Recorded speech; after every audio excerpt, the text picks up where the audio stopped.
जीवन पृथ्वी का एक अमूल्य रत्न जो इस ग्रह के कोने कोने में फैला हुआ है। आकाश में, जल में, थल में, पृथ्वी पर हर जगह जीवन संचालित हो रहा है। पृथ्वी के सबसे जटिल प्राणियों में से एक हम इंसानों का आज इस ग्रह पर राज है। पृथ्वी की बाकी सभी प्रजातियां अभी भी भोजन के लिए एक दूसरे से लड़ रही हैं, लेकिन हम इंसान सारी बेड़ियों को तोड़ दूसरे ग्रहों पर भी जाने की शक्ति रखते हैं। आज पृथ्वी पर कई तरह की प्रजातियां हैं, लेकिन वैज्ञानिक कहते हैं कि पृथ्वी पर जीवन का मूल बीज एक ही था। उसी मूल बीज से विकसित होकर जीवन की अलग अलग शाखाएं निकलती गई और आज हम इंसान जीवन रूपी इसी विशालकाय वृक्ष की एक छोटी सी शाखा मात्र हैं। हम इंसानों को आज का इंसान बनने में करीब 4 अरब सालों का वक्त लगा है। आज हम इंसानों का इस ग्रह पर राज न होता अगर हमारे पूर्वज प्रकृति की मार को झेलते हुए नेचुरल सिलेक्शन को न अपनाते। नेचुरल सिलेक्शन प्रकृति का एक बेरहम नियम है। जो बलवान होता है वही अपनी पीढ़ी को आगे बढ़ा सकता है और निर्बल को यह प्रकृति स्वीकार नहीं करती। चलिए नेचुरल सिलेक्शन को समझने के लिए कछुओं के इन बच्चों का उदाहरण लेते हैं। कछुए हमेशा अपने अंडों को समुद्र से थोड़ा दूर मिट्टी के नीचे गाड़ देते हैं, क्योंकि उनके अंडों को समुद्र के जीवों और जमीन पर रहने वाले बेरहम जानवरों से खतरा होता है। इसलिए कछुए अपने अंडों के लिए सुरक्षित स्थान चुनते हैं। जब ये अंडे पोषित हो जाते हैं और इनसे कछुओं के छोटे छोटे बच्चे बाहर निकलते हैं तो प्रकृति अपनी बाहें फैलाकर इनका स्वागत करती है। लेकिन अगर इन कछुओं को एक सुनहरा भविष्य बनाना है तो इन्हें एक कड़ी परीक्षा देनी पड़ेगी। जो भी कछुए का बच्चा इस परीक्षा को पास करेगा वही इस प्रकृति का आनंद उठा पाएगा और अपनी पीढ़ी को आगे बढ़ा पाएगा। अंडों से निकलने के बाद अगर इन कछुओं के बच्चों को जीवन में आगे बढ़ना है तो किसी भी तरह उन्हें दूर नजर आ रहे समुद्र तक पहुंचना होगा। प्रकृति की ये मुश्किल परीक्षा शुरू होती है। कछुओं के छोटे छोटे बच्चे समुद्र की ओर दौड़ पड़ते हैं, लेकिन यह सफर इतना आसान नहीं होने वाला। आसमान में उड़ते बेरहम पक्षी इन नन्हे बच्चों को अपना शिकार बनाने के लिए तैयार हैं। पक्षी इन कछुओं के बच्चों पर हमला बोल देते हैं। अब इन नन्हे बच्चों को अपनी मंजिल तक पहुंचने के लिए तेजी से भागना होगा। यदि वे आज तेजी से नहीं भागेंगे तो वे कभी भी इस प्रकृति का आनंद नहीं ले पाएंगे। जो शक्तिशाली होते हैं वे अपनी मंजिल पर पहुंच जाते हैं और जो कमजोर होते हैं उनके लिए प्रकृति में कोई जगह नहीं होती। जब शक्तिशाली कछुओं के बच्चे अपनी मंजिल पर पहुंचते हैं तो समुद्र की लहरें अपने आगोश में उन्हें समेट लेती हैं। अब ये नन्हे बच्चे प्रकृति का आनंद ले सकते हैं और बड़े होकर अपनी नई पीढ़ी को आगे बढ़ा सकते हैं। प्रकृति के इसी चुनाव को नेचुरल सिलेक्शन कहते हैं। हम इंसान अनेकों बार नेचुरल सिलेक्शन की प्रक्रिया से गुजरे हैं और आज भी हम इसी प्रकृति के इस परीक्षा से गुजर रहे हैं। पिछले 4 अरब वर्षों से हम प्रकृति के इस प्रकोप को सहते हुए आगे बढ़े हैं। हमने अनेकों बार महाप्रलय का सामना किया है और अनगिनत प्रजातियों को विलुप्त होते देखा है, लेकिन हमने कभी भी जीने की जिद नहीं छोड़ी और इसी जिद के कारण हमारा जीवन का सफर बेहद रोमांचक रहा है। दोस्तों, आज की इस वीडियो में हम एक रोमांचक यात्रा पर निकलेंगे। हम अपने अतीत की ओर रुख करेंगे और जानेंगे कि किस प्रकार सिंगल सेल से लेकर आज के जटिल जीवन की रचना हुई। हम यह भी समझेंगे कि कैसे हमने नेचुरल सिलेक्शन को अपनाया और किन महत्वपूर्ण घटनाओं ने हमारे जीवन को यहाँ तक पहुँचाया। इसके साथ ही हम देखेंगे कि कैसे एवोल्यूशन ने हमें आज का इंसान बनाया। तो मेरा नाम है अनिरुद्ध और चलिए शुरू करते हैं आज की ये वीडियो। अब से करीब 4 अरब साल पहले हमारी पृथ्वी का माहौल बिल्कुल नर्क की तरह था। चारों ओर उबलता हुआ लावा बह रहा था। गैस और धूल के बादलों ने पूरी पृथ्वी को घेर रखा था। ऐसी स्थिति देखकर यह विश्वास करना कठिन है कि कभी इस ग्रह पर करोड़ों प्रजातियां पनप सकेंगी। वैज्ञानिकों का मानना है कि इन्हीं विपरीत परिस्थितियों में पृथ्वी पर पहली बार जीवन का अंकुर फूटा। यह सवाल आज भी बना हुआ है कि जीवन का पहला बीज पृथ्वी पर कैसे आया। वैज्ञानिक इस विषय पर अलग अलग थ्योरीज देते हैं। कुछ का मानना है कि जीवन का पहला बीज किसी उल्का पिंड के साथ अंतरिक्ष से पृथ्वी पर आया, जबकि अन्य का मानना है कि जीवन के प्रारंभिक तत्व पृथ्वी पर पानी में उपस्थित कुछ रसायनों के मिलन से स्वतः उत्पन्न हुए। आपका, मेरा और इस पृथ्वी पर मौजूद सभी जीवों का सफर 4 अरब साल पहले इसी नर्क जैसे वातावरण में पानी के भीतर एक कोशिका के रूप में अर्थात एक सिंगल सेल के रूप में शुरू हुआ। यह जो आप सेल देख रहे हैं यही हमारा पूर्वज है और पृथ्वी पर जीवन का सबसे पहला बीज। 4 अरब साल पहले इसी सेल ने जीवन की नींव रखी थी। आज हम जिस रूप में हैं, उस यात्रा की शुरुआत इसी सेल के अंदर डीएनए के रूप में छिपे कुछ कोड्स और सूचनाओं के साथ हुई थी। इस सेल में मौजूद जीन इंफॉर्मेशन को बाहर भेजने में सक्षम थे। लगभग 50 करोड़ साल तक पृथ्वी पर जीवन सिंगल सेल के रूप में ही बना रहा। फिर 50 करोड़ साल बाद जीवन ने एक नया मोड़ लिया। आज से करीब 3.5 अरब साल पहले इस सिंगल सेल ने खुद की कॉपी बनाना शुरू कर दिया और अपने जैसे ही एक क्लोन का निर्माण करने लगा। यह एक अद्भुत घटना थी, क्योंकि एक सेल का अपने ही क्लोन का निर्माण करना जीवन के एक नए रूप का जन्म था और इस प्रक्रिया के माध्यम से पुराने सेल एक नई पीढ़ी को जन्म दे सकते थे। यदि यह सेल खुद का क्लोन बनाने में सक्षम नहीं होती तो पृथ्वी पर जीवन उसी समय समाप्त हो गया होता जब जीवन के पहले बीज ने जन्म लिया था। यह प्रक्रिया 2 अरब सालों तक चलती रही। पुराने सेल अपना कॉपी बनाते और अपनी जानकारी एक पीढ़ी से दूसरी पीढ़ी तक पहुंचाते रहे। लेकिन 2 अरब साल बाद एक और महत्वपूर्ण घटना घटी। 2 सेल आपस में मर्ज हो गए और उनके जीन आपस में मिलकर एक हो गए। अब यह मर्ज्ड सेल खुद का क्लोन बनाने लगे, जिसमें एक नहीं बल्कि दोनों सेल के जीन मौजूद थे। इस घटना के बाद जीवन की विभिन्न शाखाएं निकलने लगीं। इन सेल्स में म्यूटेशन होने लगा और मल्टी सेल्यूलर ऑर्गेनिजम्स यानी बहुकोशिकीय जीवों का विकास होने लगा। जीवन धीरे धीरे अधिक जटिल होता गया। इन सेल्स से पानी के भीतर नई नई प्रजातियां विकसित होती गईं, जिनमें से एक प्रजाति के जीव हमारे पूर्वज थे, जिनसे हम बने।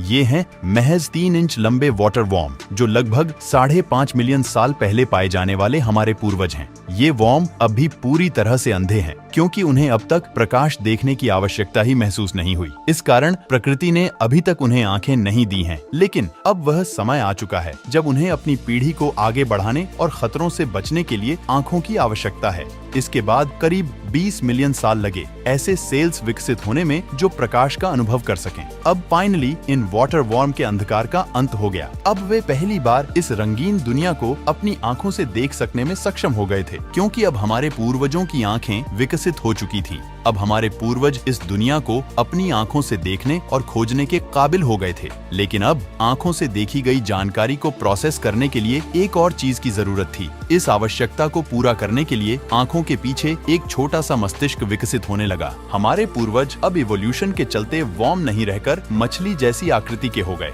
हमारा दिमाग अब छोटे मोटे सिंपल डिसीजन ले सकता था और इंफॉर्मेशन को प्रोसेस कर सकता था। जैसा कि मैंने पहले बताया था, सेल्स में म्यूटेशन के कारण कई तरह की प्रजातियां विकसित हो गईं, जिनमें से कुछ खतरनाक भी थीं। हमें अब इन खतरनाक प्रजातियों से खतरा था। अगर हमें नेचुरल सिलेक्शन का हिस्सा बनकर जीवित रहना है तो हमें इन खतरनाक जीवों से बचना होगा, और एवोल्यूशन ने अपना काम किया। समुद्र के पानी में जीवित रहने के लिए अब हमारी स्किन कठोर हो चुकी थी। हमारे जबड़े और मजबूत दांत भी विकसित हो गए थे।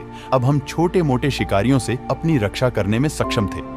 आज से 375 मिलियन साल पहले हम एक कवच युक्त मछली बन चुके थे। हमारी लंबाई लगभग 1 फुट थी और हमारा भोजन छोटी छोटी मछलियां थीं। लेकिन समुद्र पर तो अभी भी अन्य दैत्याकार जीवों का ही शासन था। हमारे पास अब सिर्फ 2 विकल्प थे, या तो इन समुद्री राक्षसों का शिकार बनकर अपनी यात्रा को यहीं समाप्त कर लें, या फिर जीवित रहने के लिए कोई दूसरा रास्ता खोजें। और हमने चुना उथले पानी का रास्ता। उथले पानी में समुद्री दैत्य नहीं आ सकते थे, लेकिन यहाँ पर भी एक चुनौती थी, ऑक्सीजन की कमी।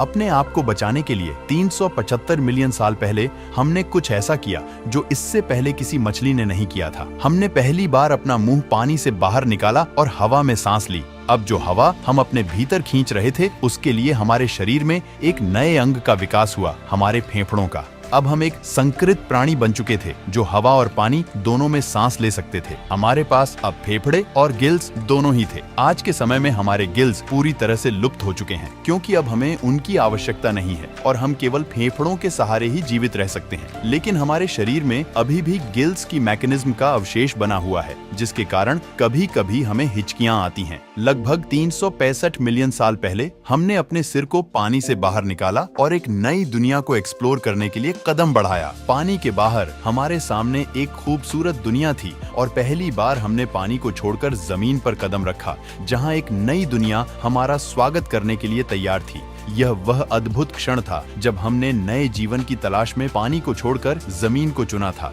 यहाँ हमारे लिए भोजन भी उपलब्ध था और सांस लेने के लिए हवा भी। टिकटालिक ये वही मछली थी जिसने पानी से बाहर निकलने का साहस किया था। लेकिन यहाँ पर सूर्य की रोशनी तेज थी, तो उससे बचने के लिए हमारी स्किन मोटी और सख्त होती गई। अब हमने जमीन पर जीने की कला सीख ली थी। हमारे पूर्वज अपने वंश को आगे बढ़ाने के लिए अंडे देते और कुछ समय बाद उनसे नवजात बच्चे बाहर निकलते, जिनका इस नई दुनिया में प्रकृति स्वागत करती। जब वे इस नई दुनिया को एक्सप्लोर करते तो उनकी जानकारी को प्रोसेस करने के लिए मस्तिष्क और अधिक विकसित होता गया। हमारी बुद्धि का विकास होता रहा और यह आवश्यक भी था, क्योंकि भविष्य में बुद्धिमानी के कारण ही हम जीवित रह पाएंगे। लेकिन हम पृथ्वी की इस जमीन पर अकेले नहीं थे। अन्य प्रजातियां भी हमारे साथ इस नई दुनिया का हिस्सा थीं। यहाँ भी हमारे कॉम्पिटिटर मौजूद थे, जिनसे हमें अपने भोजन के लिए संघर्ष करना पड़ता था। इस कंपटीशन को खत्म करने के लिए हमारी बॉडी में फिर से म्यूटेशन के चलते बदलाव आए और हमारे जबड़ों की मांसपेशियां अधिक मजबूत हो गईं। इससे हम बहुत तेजी से अधिक भोजन का उपभोग कर सकते थे। अब हम अपने कॉम्पिटिटर्स की तुलना में काफी अधिक शक्तिशाली हो चुके थे और उनके शिकार में भी सक्षम थे। लेकिन सब कुछ हमेशा स्थिर नहीं रहता। परिस्थितियां लगातार बदलती रहती हैं और ऐसा ही कुछ 250 मिलियन साल पहले हुआ। साइबेरिया में पिघले हुए चट्टानें पृथ्वी की क्रस्ट से बाहर निकलने लगी। इस मैग्मा के कारण हानिकारक कार्बन डाइऑक्साइड गैस ने सूरज की गर्मी को पृथ्वी के वातावरण में फंसा लिया, जिससे पृथ्वी का तापमान काफी बढ़ गया। सीधे शब्दों में कहूँ तो पृथ्वी पर ग्लोबल वार्मिंग बढ़ने लगी। इस नई स्थिति में वनस्पतियां धीरे धीरे समाप्त होने लगी। पौधों को खाने वाली प्रजातियां समाप्त होने लगीं, जिससे मांसाहारी प्रजातियां भी धीरे धीरे खत्म हो गईं और देखते ही देखते पृथ्वी की 95% प्रजातियां विलुप्त हो गईं। बचे हुए 5% जीवों में हम भी शामिल थे और अन्य प्रजातियां जो भविष्य में डायनासोर बनने वाली थीं। धीरे धीरे प्रकृति का प्रकोप कम हुआ और पृथ्वी का वातावरण फिर से सुखद और अनुकूल होता गया। जब वॉल्केनिक इरप्शंस के कारण पृथ्वी पर महाविनाश हुआ, तब हम एक बड़ी छिपकली के आकार के जीव थे। लेकिन उस महाविनाश के कुछ समय बाद हम एक बड़ी बिल्ली के आकार के हो गए थे। अब हम अपने शरीर को घसीटकर नहीं चलते, बल्कि अपने पैरों के सहारे आगे बढ़ सकते थे। एक बड़ी छिपकली से इस आकार तक विकसित होने में हमें 30 मिलियन साल लगे, जो लगभग 220 मिलियन साल पहले की बात है। यह प्रजाति भीषण प्राकृतिक आपदा को सहन करके यहाँ तक जीवित रह पाई है। लेकिन हम इस धरती पर अकेले नहीं हैं जिन्होंने यह आपदा झेली है। कोई और भी है जो इस आपदा से गुजरकर अपनी हुकूमत कायम करने में सक्षम हो गया है। ये हैं डायनासोर। अब धरती पर इनका ही दौर है। अगर हमें इस ग्रह पर जीवित रहना है तो हमें उनसे खुद को बचाना होगा। डायनासोर छोटे रेप्टाइल्स से विकसित हुए और उन्होंने भी महाविनाश को सहन किया। इनका विकास हमारी तुलना में बहुत तेजी से हुआ है, जिसके कारण ये आज बहुत ही विशालकाय हो चुके हैं। इन भूखे डायनासोरों से बचने के लिए हमें भी नेचुरल सिलेक्शन को अपनाना होगा।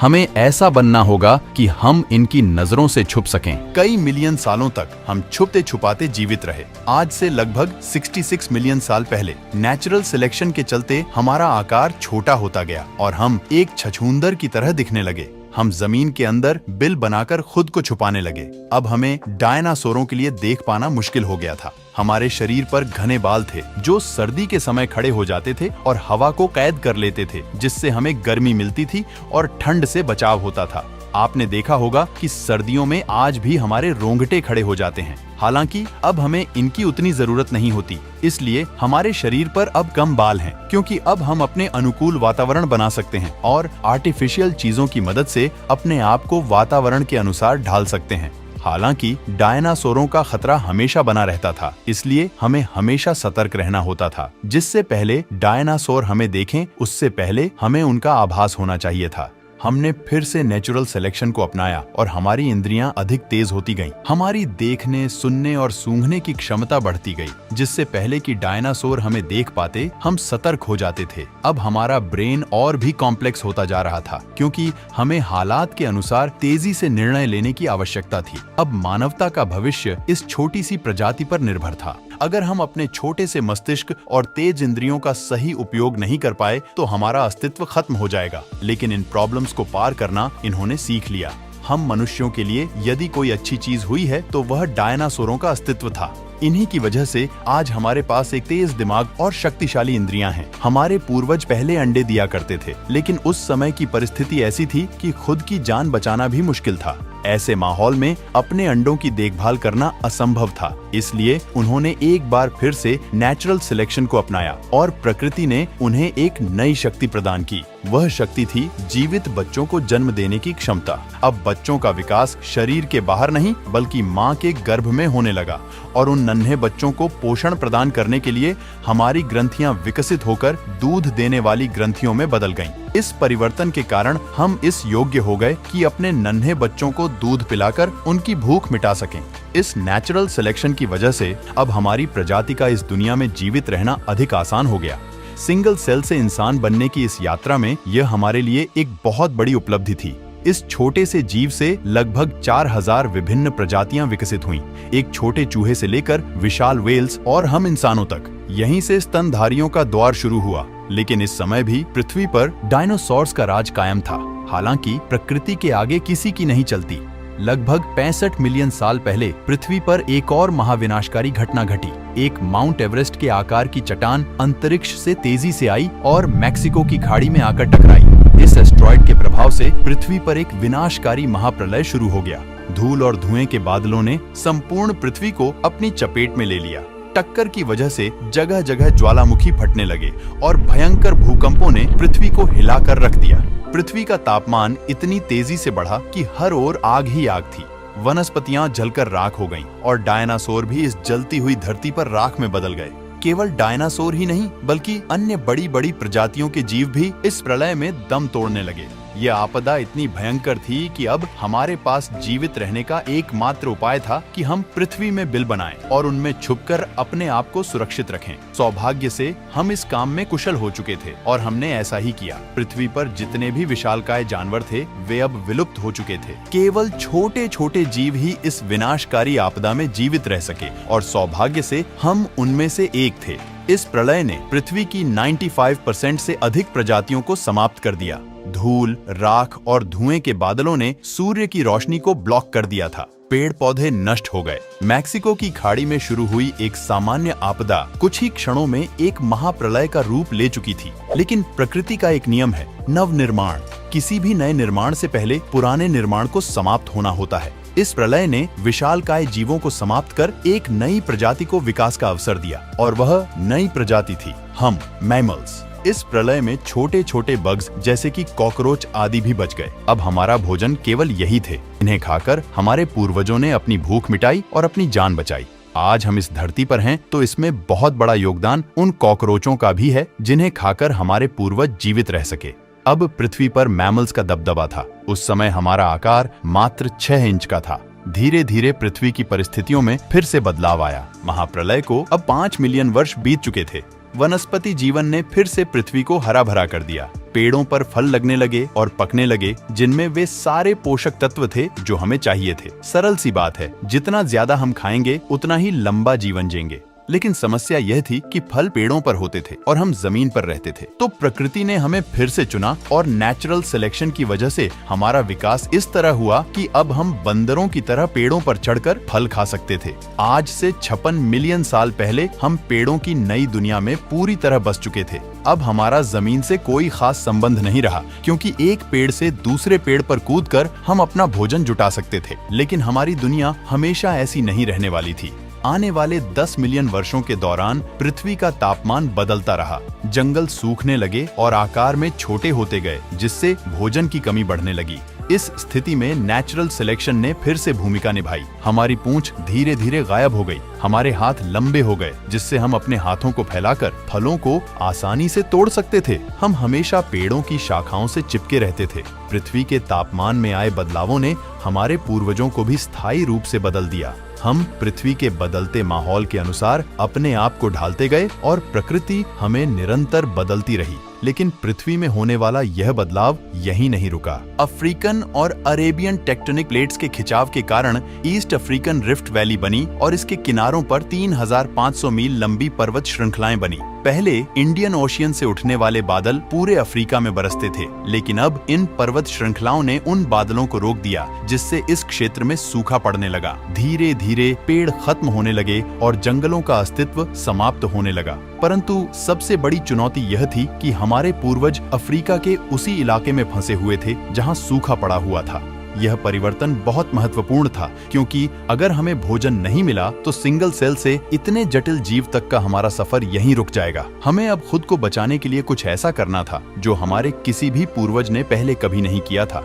4.5 मिलियन साल पहले हम आर्डिपिथेकस रामिडुस कहलाते थे। हमारी ऊंचाई लगभग 4 फीट थी और हमारा मस्तिष्क एक संतरे के आकार का था। यहाँ कभी घने जंगल हुआ करते थे, लेकिन अब सिर्फ गिने चुने पेड़ दिखाई देते थे। हम इन पेड़ों की टहनियों पर खड़े हो सकते थे, उन पर चल सकते थे और छोटी छोटी शाखाओं पर लगे फलों को खाने की कोशिश करते थे। लेकिन अब हमारी भूख को संतुष्ट करने के लिए पर्याप्त भोजन यहाँ नहीं था। जो भी पेड़ मौजूद थे वे दूर दूर तक फैले हुए थे, इसलिए अब हम एक पेड़ से दूसरे पेड़ पर कूदकर नहीं जा सकते थे। अब हमें उन अन्य पेड़ों तक पहुँचने के लिए जमीन पर उतरकर चलना पड़ा।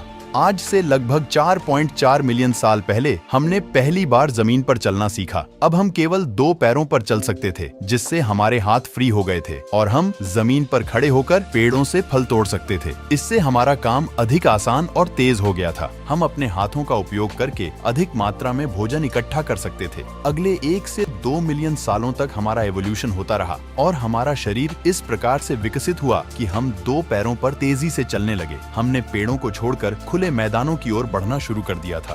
2 पैरों पर चलने की वजह से हम तेजी से आगे बढ़ने लगे, जिससे हमें खाना, पानी और आश्रय ढूंढने में आसानी हुई। लेकिन 2 पैरों पर चलने के कारण बच्चे को जन्म देने में कठिनाइयां बढ़ गईं और पूरी तरह से विकसित बच्चे को जन्म देना आसान नहीं था। इस स्थिति में नेचुरल सिलेक्शन ने एक बार फिर से अपना प्रभाव दिखाया।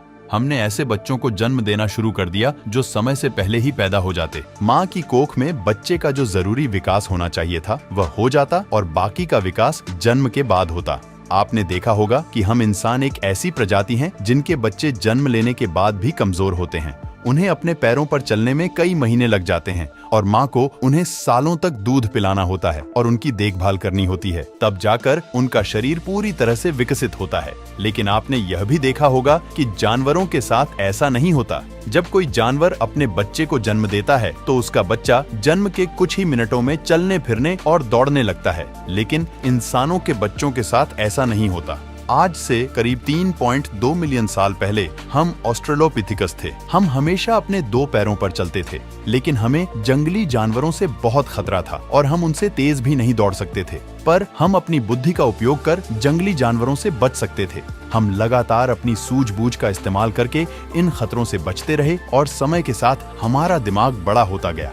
लगभग 2.3 मिलियन साल पहले हमारे दिमाग का आकार पहले से 2 गुना हो चुका था। इसी टाइम पीरियड में हम होमो हैबिलिस कहलाते थे, जिन्हें हैंडीमैन भी कहा जाता है, क्योंकि इन्होंने सबसे पहले पत्थर के औजार बनाए थे जो इनके पूरे भविष्य को बदलने वाले थे। अब हम पूर्वी अफ्रीका में इकलौते ऐसे प्राणी थे जो अपनी किस्मत का खुद निर्धारण कर सकते थे, क्योंकि अब हमारे पास पत्थर के औजार थे जिनका उपयोग हम शिकार के लिए कर सकते थे। हमसे पहले किसी भी जीव ने ऐसा कोई आर्टिफिशियल उपकरण नहीं बनाया था। हम सबसे अलग थे और यह हमारी बुद्धि की बदौलत संभव हुआ। यह तो बस शुरुआत थी। अभी हम बहुत कुछ बनाने वाले थे। अपनी भूख मिटाने के लिए हमें कभी कभी अन्य जानवरों के शिकार को उनसे छीनना पड़ता था। कभी कभी हमें अपने साथी मानवों से लड़ाई करके खाना छीनना पड़ता और ऐसा करने में हम सफल भी हो जाते, क्योंकि अब हमारे पास पत्थर का हथियार था जो हमारी बड़ी ताकत बन चुका था। कई बार ऐसा होता कि जिस भोजन को लेकर हम संघर्ष करते उसमें से मांस खत्म हो जाता और केवल हड्डियां बचती। अफ्रीका के उस हिस्से में पेड़ समाप्त हो चुके थे, इसलिए हमारे पास खाने का कोई और विकल्प नहीं था। इसलिए हमने उन हड्डियों को तोड़ना शुरू कर दिया जिनके अंदर बोन मैरो होता था, जिसमें वे सभी पोषक तत्व होते थे जो हमारे जीवित रहने के लिए आवश्यक थे। अगर हमारी किस्मत अच्छी होती तो हमें ताजा मांस मिल जाता, वरना सिर्फ बोन मैरो खाकर ही गुजारा करना पड़ता। कठोर हड्डियों के भीतर से बोन मैरो निकालने के लिए अब हमारे पास एक शानदार औजार था। समय के साथ जैसे जैसे हमने पत्थर के औजारों का उपयोग बढ़ाया, हम इन्हें बेहतर ढंग से पकड़ने में सक्षम होते गए। हमारे हाथों के अंगूठे धीरे धीरे बड़े होते गए, जिससे औजारों को पकड़ना और अधिक सुविधाजनक हो गया। आज भी हमारे दैनिक जीवन में अंगूठे का बहुत महत्वपूर्ण स्थान है। बिना अंगूठे के हमारा कार्य अधूरा ही रह जाता। जिस पेन को आप पकड़कर लिख सकते हैं, यह सब अंगूठे की वजह से ही संभव संभव है। इसके अतिरिक्त हम अन्य चीजों को भी अपने हाथों में आसानी से पकड़ सकते हैं। यह सब केवल इसलिए हो सका क्योंकि लगभग 2 मिलियन साल पहले हमारे पूर्वजों ने पत्थर के औजारों का उपयोग किया था, जिसने हमारे शरीर की संरचना को बदल दिया। एवोल्यूशन चलता रहा और लगभग 1.8 मिलियन साल पहले हम होमो इरेक्टस बन गए। इससे पहले तक हम स्कैवेंजर थे, जो दूसरों द्वारा किए गए शिकार को चुरा लेते थे।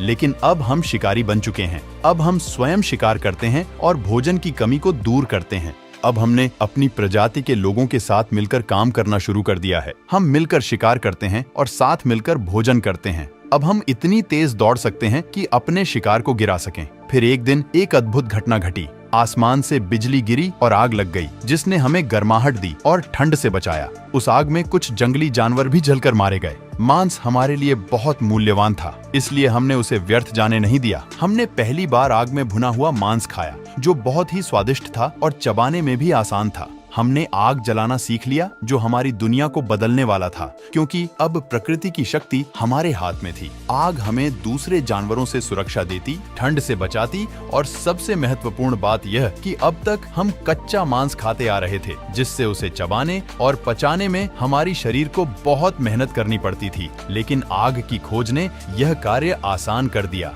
अब हम मांस को आग पर भूनकर ही खाते थे। भुने हुए मांस को चबाने में हमारे जबड़ों की मांसपेशियों को कम मेहनत करनी पड़ती और उसे पचाने में भी हमारे शरीर को कम ऊर्जा खर्च करनी पड़ती। अब यह बची हुई ऊर्जा हमारे दिमाग में खर्च होने लगी, जिससे हमारा दिमाग बड़ा होने लगा और हम अधिक बुद्धिमान होते गए। लेकिन अभी भी हम एक दूसरे से सही ढंग से बातचीत नहीं कर पा रहे थे, जिससे आपसी समझ बनाना हमारे लिए कठिन था। लेकिन नेचुरल सिलेक्शन ने यहाँ भी अपना काम किया। हमारे गले की मांसपेशियों में बदलाव आया, जिससे अब हम विभिन्न प्रकार की आवाजें निकाल सकते थे। हम बोलकर एक दूसरे से बात करने लगे। भाषा हमारे लिए बहुत बड़ा साधन साबित हुई। हमारे शरीर में यही एक पहेली बची थी, जिसे प्रकृति ने सुलझा दिया। आज से लगभग 2 लाख साल पहले सिंगल सेल से शुरू होकर जटिल जीवन के रूप में अरबों सालों की सर्वाइवल की जंग लड़ते हुए हम यहाँ पहुँचे। हम होमो सेपियंस, इस धरती के सबसे बुद्धिमान प्राणी, जिनका दिमाग बहुत बड़ा और शक्तिशाली हो चुका है। हमने औजारों का उपयोग करना सीखा, भाषा का इस्तेमाल करना सीखा, हमने खेती और पशुपालन सीखा, हमने कम्युनिटी में रहकर गाँवों और शहरों का निर्माण किया, हमने पहिए की खोज की, रेल बनाई, हवाई जहाज और रॉकेट विकसित किए। हमने अपना पहला कदम भोजन की तलाश में पेड़ों को छोड़कर जमीन पर रखा। लेकिन आज हम चंद्रमा पर भी अपना पहला कदम रख चुके हैं। हमने संस्कृतियों को बनाया और पृथ्वी के हर कोने में फैले। हमने ज्ञान और विज्ञान को समझा। भोजन की भूख से हम अब ज्ञान और नवीनता की भूख महसूस करने लगे हैं। हमारा सफर एक सिंगल सेल से शुरू हुआ, लेकिन आज हम बुद्धिमान और जटिल मनुष्य बन गए हैं। इस सफर में हमने बहुत सारी आपदाओं का सामना किया, लेकिन हमने हार नहीं मानी और जीने के लिए लड़ते रहे।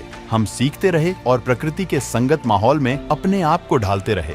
आज जीवन के इस सफर में हम बहुत आगे निकल आए हैं, लेकिन आज भी हम सीखते ही जा रहे हैं और अपनी आने वाली पीढ़ियों के साथ अपना अनुभव और ज्ञान शेयर कर रहे हैं। हमारे एवोल्यूशन का सफर यहीं पर खत्म नहीं होता। अभी तो हमें बहुत आगे जाना है, नई नई मुश्किलों का सामना करना है और अपनी सभ्यता को ब्रह्मांड के हर कोने में फैलाना है। तो दोस्तों, ये था सिंगल सेल से इंसान बनने तक का सफर। अगर आपको ये वीडियो पसंद आई तो इस वीडियो को एक लाइक और चैनल को सब्सक्राइब जरूर करिए। साथ ही हमारी और वीडियोस देखने के लिए आपके सामने आई वीडियो पर क्लिक कर दीजिए। मिलते हैं नेक्स्ट इंटरेस्टिंग वीडियो में। तब तक के लिए धन्यवाद।